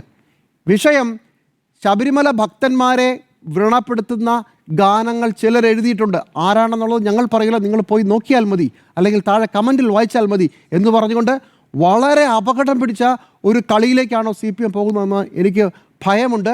അത് CPM ഓർക്കണം. ഒരു തവണ ശബരിമല ഭക്തജന സംഗമം നടത്തി കൈ മാത്രമല്ല ശരീരം മുഴുവൻ പൊള്ളിയിരിക്കുന്ന ഒരു അവസരമാണ് ഇത്. തെരഞ്ഞെടുപ്പിന് അപ്പുറത്തേക്ക് പോകേണ്ട ഒരു സാധ്യതയുണ്ട്. നിങ്ങൾക്കെതിരെ ന്യൂനപക്ഷ വിരുദ്ധത എന്നൊരു ആരോപണം കൂടെ നിൽക്കുകയാണ്. ആ സമയത്താണ് ഈ ഗാനം ചില ആളുകൾ എഴുതി, ഇപ്പോൾ സോഷ്യൽ മീഡിയയിൽ അതാണ് വരുന്നത്. ഇനിയിപ്പോൾ CPM അറിഞ്ഞുകൂടെങ്കിൽ തന്നെ അവരുടെ അറിവിലേക്കായി പറയുന്നു. സാമൂഹ്യ മാധ്യമങ്ങളിലെ മുഴുവൻ ചർച്ച ഇത് മറ്റവന്മാർ എഴുതിയാണെന്നാ. അപ്പോൾ അതിന് പോയി കൈപിടിക്കരുത്. BJPക്കും VSPക്കും ഇല്ലാത്ത എന്ത് വേവലാതിയാണ് CPMൻ്റെ സംസ്ഥാന നേതാക്കളെ നിങ്ങൾക്കുള്ളത്? പാരഡി അവസാനം എഴുതി പാരഡിക്കെതിരെ കേസ് കൊടുത്ത് അവസാനം ഒരു കോമഡിയായി മാറുന്ന ഒരു അവസ്ഥയിലേക്ക് ദയവ് ചെയ്ത് കേരളത്തിലെ ഇടതുപക്ഷ പ്രസ്ഥാനം തരം താഴരുത്. ഒന്നതൊരു തമാശയാണ്, രണ്ട് നിങ്ങൾ കളിക്കുന്നെങ്കിൽ നിങ്ങൾ കളിക്കുന്നത് വളരെ അപകടം പിടിച്ച ഒരു വർഗീയ കാർഡാണ്. പാരഡിയിൽ ഇരട്ടത്താപ്പുണ്ടോ എന്നുള്ളതാണ് ചോദ്യം. പാരഡിയിൽ കേസെടുത്തതോടുകൂടി ഇരട്ടത്താപ്പുണ്ട് എന്ന് തന്നെയാണ് എൻ്റെയും ടേക്ക്. പാരഡിയിലെ വരികളെ ഞാൻ പൂർണ്ണമായിട്ടും എൻഡോഴ്സ് ചെയ്യുന്നില്ല, അതിന് മറ്റൊരു കാരണമുണ്ട്. പക്ഷേ എങ്കിൽ പോലും ഇതിപ്പോൾ കളിച്ചുകൊണ്ടിരിക്കുന്നത് ഒരു തീക്കളിയാണ് എന്ന് തന്നെയാണ് എൻ്റെ പക്ഷം. കേരളത്തിൻ്റെ സാമൂഹിക അവസ്ഥ ഒരുപാട് മാറി. നിർമാല്യം സിനിമ ഇറങ്ങുന്ന സമയത്ത് ഉള്ള ഒരു സാമൂഹികമായിട്ടുള്ള ആരോഗ്യം നമ്മുടെ സമൂഹത്തിനില്ല എന്നുള്ളത് നമ്മൾ തിരിച്ചറിയണം. ഒരു അമ്പലം കത്തി നശിച്ചാൽ അത്രയും നല്ലത് എന്ന് C. കേശവൻ പറയുമ്പോൾ കൈയടിച്ചിരുന്നൊരു സമൂഹവും ആ C. കേശവനെതിരെ ആയുധമെടുക്കാത്തൊരു സമൂഹവും അക്കാലത്തുണ്ടായിരുന്നു. ഉണ്ട്, തീർച്ചയായിട്ടും വലിയ രീതിയിലുള്ള പ്രതിഷേധമുണ്ടെങ്കിൽ പോലും അതിന് പിന്തുണ നൽകാൻ കഴിയുന്ന ഒരു സമൂഹം അവിടെ ഉണ്ട്. അതിനോടൊക്കെ പോരടിച്ചാണ് C. കേശവൻ അടക്കമുള്ളവർ വളരെ ശക്തമായിട്ട് വന്നത്. അന്നും വലിയ രീതിയിലുള്ള പ്രതിഷേധങ്ങൾ കണ്ടു. C. കേശവനെ എങ്ങനെയാണ് ആ സമൂഹം ഉപദ്രവിക്കാൻ ശ്രമിച്ചത് എന്ന് നമ്മൾ ഒക്കെ കാണുകയും ചെയ്തിട്ടുണ്ട്. എത്ര രീതിയിലാണ് അപമാനിക്കാൻ ശ്രമിച്ചത് എന്നുള്ളത്. പക്ഷേ അപ്പോഴും C. കേശവൻ പിന്നീട് ഒരു നവോത്ഥാന നായകൻ എന്ന നിലയിൽ ഉയർത്തപ്പെടുന്നതും ആ നിലപാടുകൾ കൊണ്ടാണ്. പക്ഷേ ഇന്ന് C. കേശവൻ ഉണ്ടായിരുന്നെങ്കിൽ എന്താകുമായിരുന്നു അവസ്ഥയെന്ന് നിങ്ങൾ ആലോചിച്ച് നോക്കൂ. നമ്മളിത് പലതവണ പറഞ്ഞിട്ടുള്ള വിഷയമാണ്. നമ്മളുടെ സാമൂഹിക ശരീരത്തിന് ആ ആരോഗ്യം നഷ്ടപ്പെട്ടിട്ട് കുറച്ചധികം നാളുകളായി മാറിയിരിക്കുന്നു. നമ്മൾ വെറുതെ വ്രണപ്പെടുന്ന മനുഷ്യരായി മാറുന്നൊരു കാലത്താണ് ഈ പാരഡി ഗാനം വരുന്നതും. ഈ പാരഡി ഗാനം തെരഞ്ഞെടുപ്പിൽ അതിൻ്റെ കർമ്മം നിർവഹിച്ചു. ആ തെരഞ്ഞെടുപ്പോട് കൂടി അത് അവസാനിപ്പിക്കുകയും അതിനുശേഷം അടുത്ത മറ്റ് രാഷ്ട്രീയ ചർച്ചകളിലേക്ക് പോവുകയുമാണ് വേണ്ടിയിരുന്നത്. എനിക്കിവിടെയാണ് ഒരു വിയോജിപ്പുള്ളത്. അത് ഞാൻ അവസാന ഘട്ടത്തിൽ പറയാം. എന്താണ് ഇപ്പോൾ FIR-ൽ പറഞ്ഞിരിക്കുന്നത്? മതവികാരം വ്രണപ്പെടുത്തി എന്നുള്ളതാണ്. നിലവിൽ മതവികാരം ഇതിൽ വ്രണപ്പെടുത്തേണ്ട കാര്യമുണ്ടോ? നമുക്കിതിൻ്റെ വരികളിലൂടെ തന്നെ ഒന്ന് പോയി നോക്കിയാൽ ഇതിൽ മതവികാരം വ്രണപ്പെടുന്നത് ഏതു ഭാഗത്താണ് എന്നുകൂടി നമുക്കൊന്ന് പരിശോധിക്കേണ്ടതുണ്ട്. ആ വരികൾ ഇങ്ങനെയാണ്: പോറ്റിയെ കേറ്റിയെ സ്വർണം ചെമ്പായി മാറ്റിയെ, അവിടെയില്ല, സ്വർണ്ണപ്പാളികൾ മാറ്റിയെ ശാസ്താവിൻ ധനമൂറ്റിയെ. ശാസ്താവിൻ്റെ ധനമൂറ്റി എന്ന് പറയുന്നതിനകത്ത് ആർക്കും യോജിപ്പുള്ളൊരു കാര്യമല്ല. കാര്യം ദ്വാരപാലക ശില്പപാളിയാണെങ്കിലും കട്ടളപ്പാളിയാണെങ്കിലും അതിൽ സ്വർണം പൊതിഞ്ഞിട്ടുണ്ടെങ്കിൽ, അതാണല്ലോ ഇപ്പോൾ കോടതി ചോദിക്കുന്നത് വാസുവിനോട്, ആ സ്വർണം മോഷ്ടിച്ചിരിക്കുന്നത് ആര് എന്നൊരു ചോദ്യം നമ്മുടെ മുന്നിലുണ്ട്. സ്വർണം കട്ടവൻ ആരപ്പ എന്നുള്ളതാണ്. അപ്പോൾ സ്വർണം കട്ടവൻ ആരാണ് എന്നുള്ളതൊരു ചോദ്യമായിട്ട് വരുന്നു. ഈ കോണ്ടെക്സ്റ്റിൽ തന്നെയാണ് നമ്മളതിനെ വായിക്കേണ്ടതും. സഖാക്കളാണ് അയ്യപ്പ. അവിടെയാണ് എനിക്കൊരു വിയോജിപ്പുള്ളത്. അതെല്ലാം സഖാക്കളാണോ? അല്ല എന്നുള്ളത് നമുക്ക് എല്ലാവർക്കും അറിയാം. ഈ സ്വർണം കട്ടതായിട്ട് ഇപ്പോൾ ജയിലിൽ കിടക്കുന്ന മുഴുവൻ ആളുകളും സഖാക്കളല്ല. അപ്പോൾ അതൊരു രാഷ്ട്രീയമായിട്ടുള്ള പരാമർശമാണ്. മതമല്ല അവിടെ വ്രണപ്പെടുന്നത്, പകരം സഖാക്കളാണ് എന്നുള്ളതാണ് അതിനകത്ത് വ്രണപ്പെടുന്നതിനുള്ള ഒരു ഭാഗം. ആ പരാമർശം ശരിയാണോ എന്ന് ചോദിച്ചാൽ വസ്തുതയോട് നിരക്കുന്നതല്ല എന്നുള്ളതാണ്. അത് ഞാൻ അവസാനം പറയാം. അപ്പോൾ സഖാക്കളാണോ അയ്യപ്പ? ലോഹം മാറ്റിയത് ആരപ്പ എന്ന് ചോദിക്കുന്നുണ്ട്. ഈ ലോഹം അവിടെ കൊണ്ടുപോയിട്ട് മാറ്റിയതാരാണ്? വസ്തുതാപരമായത് ശരിയല്ല, പക്ഷേ സഖാക്കളാണേ അയ്യപ്പ എന്ന് പറയുന്നത്. അപ്പോൾ അയ്യപ്പനോട് പറയുകയാണ്. അപ്പോൾ അയ്യപ്പനോട് പറയുമ്പോൾ മറ്റൊരു സോഷ്യൽ മീഡിയയിലെ ചർച്ച എന്ന് പറയുന്നത് അയ്യപ്പന് ഇതൊക്കെ അറിയാമല്ലോ, അപ്പോൾ അയ്യപ്പനെ പഠിപ്പിക്കുന്നവരായി അയ്യപ്പനെ നിങ്ങൾ മനുഷ്യന് താഴേക്ക് കൊണ്ടുവരികയാണോ എന്നൊരു വിദണ്ഡവാദം ഉന്നയിക്കുന്നുണ്ട്. അത് വിദണ്ഡവാദമായിട്ട് അവിടെ നിൽക്കട്ടെ. ആചാരങ്ങളെ ലംഘിക്കാനായി അമ്മിണിമാരെ മലകേറ്റി, അതൊരു രാഷ്ട്രീയമായിട്ടുള്ള സ്റ്റേറ്റ്മെൻറ്റാണ്. അകവും പുറവും കൊള്ളയടിക്കാൻ നിയമിച്ചിട്ടുള്ളതൊരു പോറ്റി. ഇതാണ് അതിനകത്ത് പറയുന്ന പല വരികളിലും. ഇതിലെവിടെയാണ് മതവികാരം വ്രണപ്പെട്ടിരിക്കുന്നത് മനസ്സിലാവുന്നില്ല. കാരണം ഒരു മതത്തിലെ ഒരു ദൈവത്തെയും ഇതിനകത്ത് നിന്ദിച്ചിട്ടില്ല എന്നുള്ളതാണ്. ദൈവത്തെ നിന്ദിക്കുമ്പോഴാണല്ലോ ഇതിനകത്ത് പ്രശ്നം ഉണ്ടാവുന്നത്. യഥാർത്ഥത്തിൽ മതനിന്ദയാണ്, ദൈവനിന്ദ മതനിന്ദയായിട്ടാണ് പരിണമിക്കുകയും അത് കേസായിട്ട് മാറുകയും ചെയ്യുന്നത്. ഏതെങ്കിലും തരത്തിലൊരു വിശ്വാസിയുടെ ഒരു ദൈവത്തെ ഇതിനകത്ത് കളിയാക്കിയതായിട്ടല്ല, പകരം ആ ദൈവത്തിൻ്റെ ആഭരണം എടുത്തുകൊണ്ടുപോയ ഒരു രാഷ്ട്രീയ സമൂഹത്തെയാണ് ഇതിൽ പരാമർശിച്ചിരിക്കുന്നത് എന്നുള്ളതുകൊണ്ടാണ്. അതുകൊണ്ട് ഇതിനകത്ത് വ്രണപ്പെട്ടിട്ടുണ്ടെങ്കിൽ അത് മതവികാരമല്ല, അത് രാഷ്ട്രീയ വികാരത്തിൻ്റെ വ്രണപ്പെടലാണ്. ഇതാണ് എൻ്റെ ആദ്യത്തെ ടേക്ക്. നമ്മൾ ഇതിലൂടെ കടന്നു പോകുമ്പോൾ പക്ഷേ ഇതിലുള്ള അപകടം നേരത്തെ ജിമ്മി പറഞ്ഞതുപോലെ നമ്മളിതിൻ്റെ കണ്ടന്റ് അല്ല ചർച്ച ചെയ്യുന്നത്, പകരം എന്താണ് ഇത് എഴുതിയ ആളിലേക്ക് ശ്രദ്ധ തിരിയുന്നു എന്നുള്ളതാണ് ഇതിലെ ഒരു അപകടകരമായ കാര്യം. ഇത് വരുന്ന സമയം മുതൽ ഇപ്പോൾ കുഞ്ഞബ്ദുള്ളയൊക്കെ നമ്മൾ ലൈവായിട്ട് കൊണ്ടുവരാൻ വേണ്ടി ശ്രമിച്ചതാണ്. ഇങ്ങനെ ഒരു വരി എഴുതുകയും അത് തെരഞ്ഞെടുപ്പിൽ വലിയ ചർച്ചയാവുകയും ചെയ്തു. നോക്കൂ, ഇതിന് മുൻപും ഇത് ഉപയോഗിച്ചിട്ടുണ്ടെന്ന് നേരത്തെ സ്മൃതി പറഞ്ഞു. താനാളൂരിൽ കേട്ടത് ഇതേപോലെയുള്ള പാരഡിയാണ്. പക്ഷേ അതിനകത്ത് ഇതിനേക്കാൾ മോശമായ രീതിയിൽ മറ്റൊരു രാഷ്ട്രീയ പാർട്ടിയെ വളരെ മോശമായിട്ട് വിവക്ഷിക്കുന്നതായിട്ട് കാണാം. 1988 മറ്റോ ആണ് അല്ലേ ഈ 1988 ശിവമണിയുടെ വീരമണിയും കൂടി ചേർന്നിട്ട് ഈ പള്ളിക്കെട്ട് ശബരിമലയ്ക്ക് എന്ന് പറയുന്ന പാട്ട് എഴുതുന്നത്.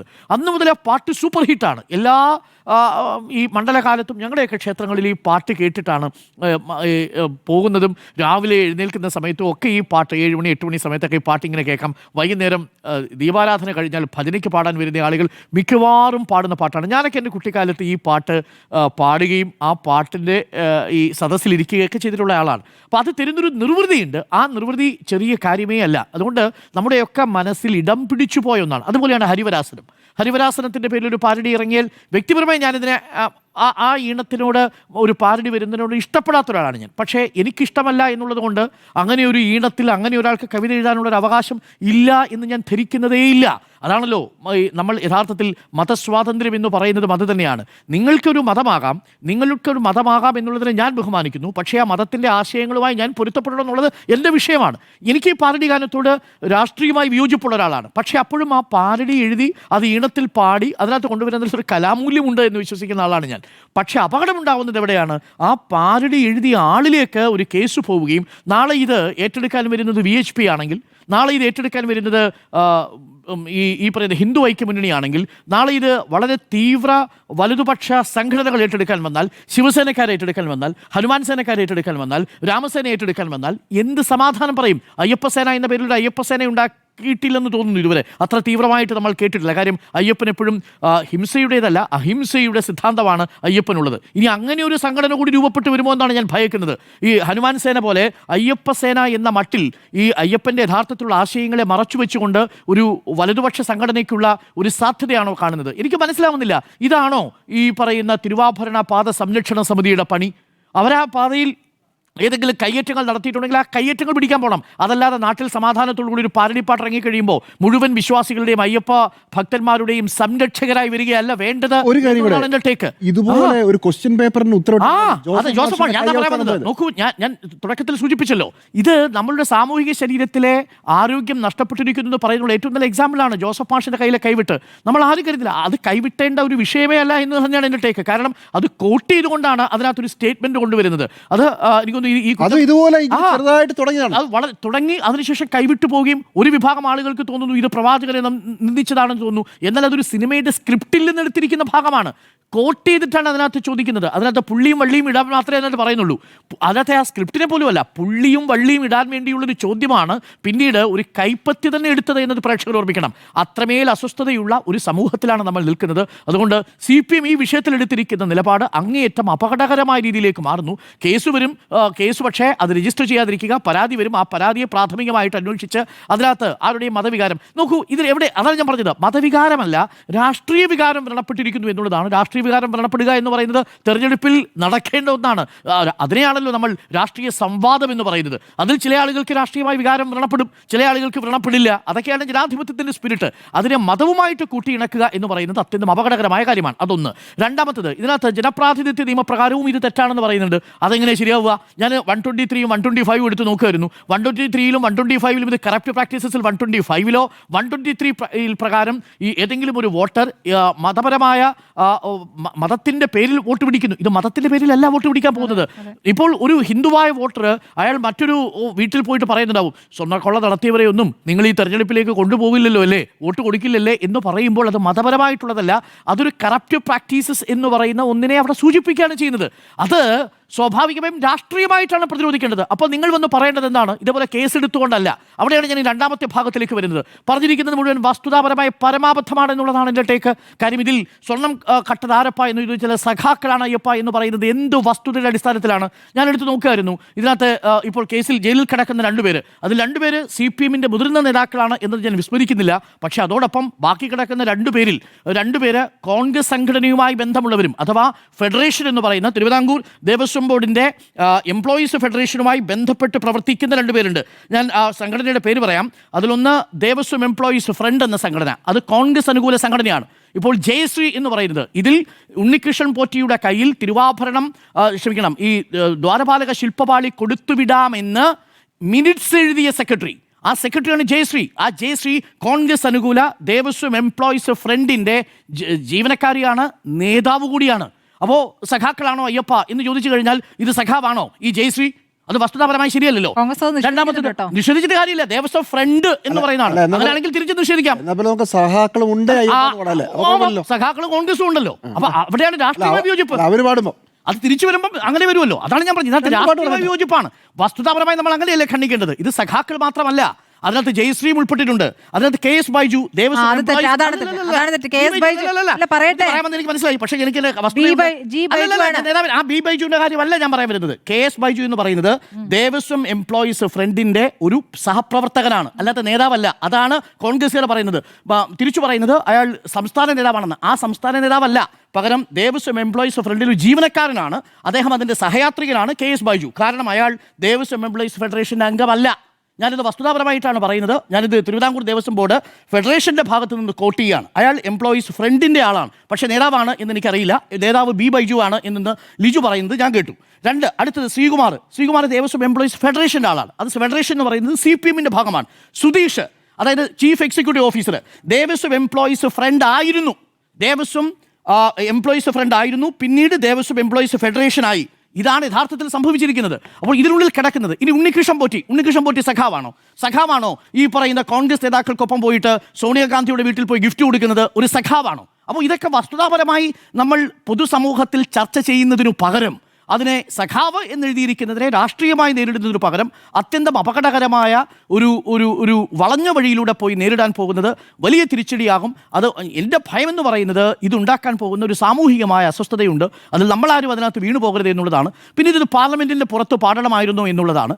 ഞാൻ ഇപ്പോഴും പറയുന്നു, ഒരു മതത്തിൻ്റെ പരാമർശവും രാഷ്ട്രീയമായി ഏതെങ്കിലും തരത്തിലുള്ള തെരഞ്ഞെടുപ്പിന് ഉപയോഗിക്കാതിരിക്കുന്നതാണ് നല്ലത്. അത് കോൺഗ്രസും ഉപയോഗിക്കുന്നത് ശരിയല്ല, BJP ഉപയോഗിക്കുന്നത് ശരിയല്ല, CPM ഉപയോഗിക്കുന്നത് ശരിയല്ല.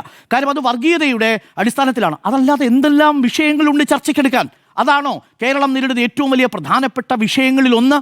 ഇതാണോ പാർലമെന്റിൽ അവതരിപ്പിക്കേണ്ട? പാർലമെന്റിന്റെ പുറത്ത് ഈ ഹൈക്കോടതിയുടെ മേൽനോട്ടത്തിൽ SIT അന്വേഷണം നടത്തിക്കൊണ്ടിരിക്കുകയല്ലേ? ഈ പറയുന്ന നേതാക്കളെ മുഴുവൻ പിടിച്ചകത്തിട്ടിരിക്കുന്നത് ഈ SIT അല്ലേ? ആ SITയുടെ അന്വേഷണത്തിൽ എവിടെയാണ് വീഴ്ച ഇതുവരെ ചൂണ്ടിക്കാണിക്കാൻ പറ്റിയിട്ടുണ്ടോ? നമുക്ക് ഉദ്ദേശിക്കുന്നയാളെ പ്രതിയാക്കിയില്ല എന്ന് കരുതി CBI അന്വേഷണം വേണമെന്നാണ്, കേന്ദ്ര ഏജൻസി വേണമെന്നാണ് പറയുന്നത്. ഇന്ന് അതിലെ ഒരു ഇരട്ടത്താപ്പ് കൂടി ഞാൻ പറയാം. അതേ കേന്ദ്ര ഏജൻസിക്കെതിരെയാണ് ഇന്ന് പാർലമെന്റിൽ അടിയന്തര പ്രമേയത്തിനുള്ള നോട്ടീസ് കൊടുത്തിരിക്കുന്നത്. ED എങ്ങനെയാണ് ഈ പറയുന്ന നാഷണൽ ഹെറാൾഡ് കേസിൽ ഒരു കള്ളക്കേസെടുക്കുകയും PMLA കോടതി ആ കേസെടുത്ത് തോട്ടിക്കളയുകയും ചെയ്തു. അപ്പോൾ ആ കാര്യത്തിലും ഒരു ഇരട്ടത്താപ്പ് മറുഭാഗത്ത് കോൺഗ്രസിനുമുണ്ട്. പക്ഷേ ഇവിടെ ഏറ്റവും അപകടകരമായൊരു നീക്കം നടത്തിയിരിക്കുന്നത് CPM തന്നെയാണ്, അഥവാ ഇടതുപക്ഷമാണെന്നാണ് എൻ്റെ ടേക്ക്. ഈ കാര്യത്തിൽ ഒരു രാഷ്ട്രീയ തീരുമാനം വേണമായിരുന്നു. ഒരു പരാതി കിട്ടിയാൽ ആ പരാതിയുടെ മെറിറ്റ് പ്രാഥമികമായി ഒരു ലീഗൽ എക്സ്പേർട്ടിൻ്റെ കാഴ്ചപ്പാടിലൂടെ നോക്കിയാൽ അതിനകത്ത് പ്രാഥമികമായി മതവികാരം വ്രണപ്പെടുത്തിയതോ തിരഞ്ഞെടുപ്പിൻ്റെ ഏതെങ്കിലും റെപ്രസെൻറ്റേഷൻ ഓഫ് പീപ്പിൾസ് ആക്ടിൻ്റെ അടിസ്ഥാനത്തിലോ 123 125 ലംഘിക്കപ്പെട്ടതായി നമ്മളതിൽ കാണുന്നില്ല. എന്നാൽ ഇത് അപകടകരമായൊരു നീക്കമെന്ന് പറയുന്നത് ഇത് നേരെ പോകും. എൻ്റെ ഭയം കുഞ്ചൻ നമ്പ്യാർ ഈ കാലത്ത് ജീവിച്ചിരുന്നെങ്കിൽ ഇതിനകം തന്നെ ജയിലിൽ പോകുന്ന അവസ്ഥ വന്നേനെ. ചില സമുദായ നേതാക്കൾ കൊണ്ട് പരാതി കൊടുത്തു കഴിഞ്ഞാൽ പട്ടരെക്കുറിച്ചും നായരെക്കുറിച്ചും ഒക്കെ എഴുതിയ പഴയ തുള്ളൽ കവിതകളുടെ പേരിൽ കുഞ്ചൻ നമ്പ്യാർ അകത്തു പോകേണ്ട ഒരു സാഹചര്യം ഉണ്ടാകുമായിരുന്നു എന്നുള്ളതാണ്. അത് ഭയപ്പെടുത്തുന്ന ഒന്നാണ്. ഇത്തരം ഷോർട്ട് കട്ടുകൾ ഒരു രാഷ്ട്രീയ പാർട്ടിയും സ്വീകരിക്കരുത് എന്നുള്ളതാണ് ഈ വിഷയത്തിൽ എൻ്റെ ടേക്ക്. അപ്പോൾ പാർട്ടിയിൽ ഇരട്ടത്താപ്പോ എന്നുള്ളതാണ് ചോദ്യം. ഇരട്ടത്താപ്പുണ്ട് എന്നാണ് 4 പേരുടെയും അഭിപ്രായം. യെസ്.